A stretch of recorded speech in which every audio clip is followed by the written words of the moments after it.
Lição 2.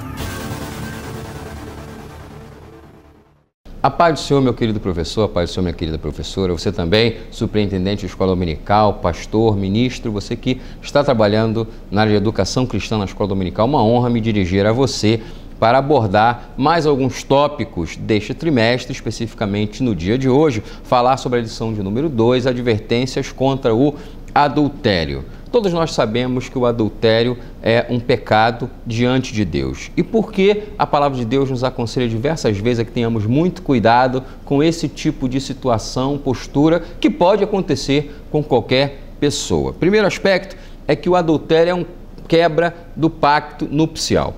Quando um homem e uma mulher decidem se casar, eles fazem ali um pacto de fidelidade, de respeito mútuo, de consideração e de que vão cuidar um do outro. E quando o adultério começa a entrar dentro de um casamento, em primeiro aspecto, é a quebra de imediato, não apenas do pacto nupcial, daquele pacto que foi feito entre o casal diante de Deus, diante do altar, diante da igreja, diante de um pastor. É também uma quebra da fidelidade mútua com a qual eles prometeram que viveriam prestando essa fidelidade um para o outro. Então, o primeiro aspecto que eu gostaria de destacar para você tocar nesse assunto na sua aula, é que é uma quebra do pacto nupcial, ou seja, aquele momento tão bonito com o qual um casal se dirige diante de Deus e da igreja e de um pastor e diz ali, em uma cerimônia pública, que desejam se casar para viverem um para o outro e juntos servirem ao Senhor. Esse pacto é de imediato quebrado. Segundo aspecto, o adultério ele implica também na destruição da família, porque uma vez que não há fidelidade dentro de um lar, quando um homem ou uma mulher começam a praticar o adultério, aquilo ali é o início da ruína de uma família. E Deus tem um objetivo muito grande de fazer com que as nossas famílias sejam unidas e fortalecidas.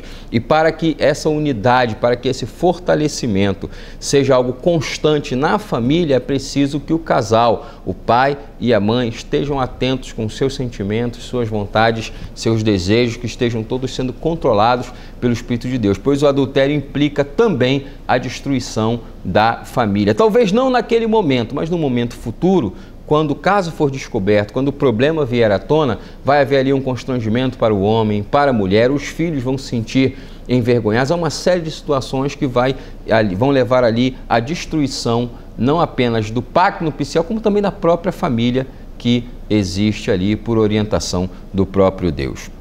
Acima de tudo, uma terceira observação que eu queria fazer para você que está me assistindo é que o adultério também é uma quebra do pacto com Deus. Afinal de contas, ao longo do Antigo Testamento, nós vemos Deus falando diversas vezes, até por meio dos profetas, de que o povo tinha adulterado. E aí fica uma situação muito estranha. Como é que uma nação pode adulterar se tem-se a ideia de que o adultério é uma prática sexual ilícita entre um homem e uma mulher, um deles casado e o outro não, ou ambos casados, mas com pessoas diferentes? É que Deus observa o adultério como sendo uma quebra do pacto da comunhão com Ele. Tanto que quando a Bíblia fala de que Deus julga o povo como adúltero, não é apenas pelas suas práticas físicas, mas também pelas suas práticas espirituais, não é? É o ato de deixar Deus. O adultério é como se fosse uma prefiguração do abandono ao próprio Deus.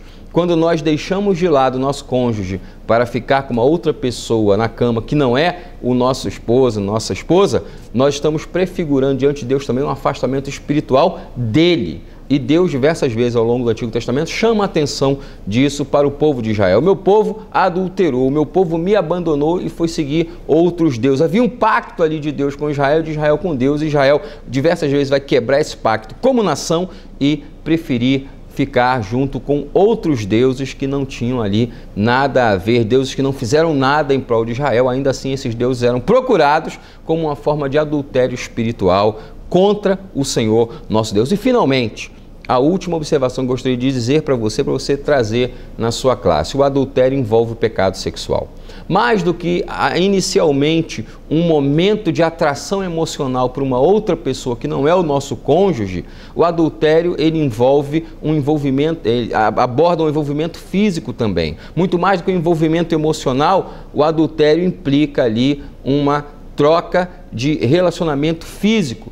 E aí entra a questão, quando uma pessoa se relaciona fisicamente com outra na esfera sexual que não é o seu cônjuge, ela está cometendo um pecado muito grave. Tanto que o escritor aos Hebreus fala, venerado entre todos seja o matrimônio e o leito sem mácula, mas aos adúlteros e aos que se dão à prostituição, Deus os julgará. Então observe que o pecado aí não é apenas o envolvimento emocional com uma outra pessoa, mas também o envolvimento sexual, o envolvimento físico com uma outra pessoa com quem nós não nos casamos. E a Bíblia deixa claro, os adúlteros serão julgados por Deus da mesma forma que aqueles que se dão à prostituição.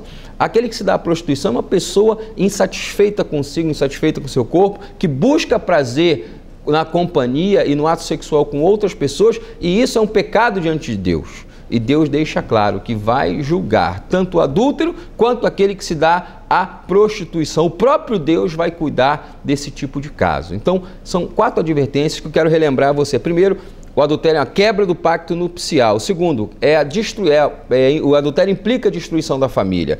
Terceiro aspecto, é uma quebra do voto que foi feito com Deus. O casamento não é só diante da igreja do pastor. Deus está presente na cerimônia, conferindo todas as informações. E, acima de tudo, o adultério também implica o pecado sexual. Muito mais do que o envolvimento emocional, há um envolvimento físico, não é? E ambos são errados, porque nós devemos estar de corpo e alma para o nosso cônjuge, com aquele ou com aquela com quem nós nos casamos. Que essas lições possam ajudar você a ministrar uma excelente aula nesta semana e que Deus abençoe a sua vida e a vida dos seus alunos.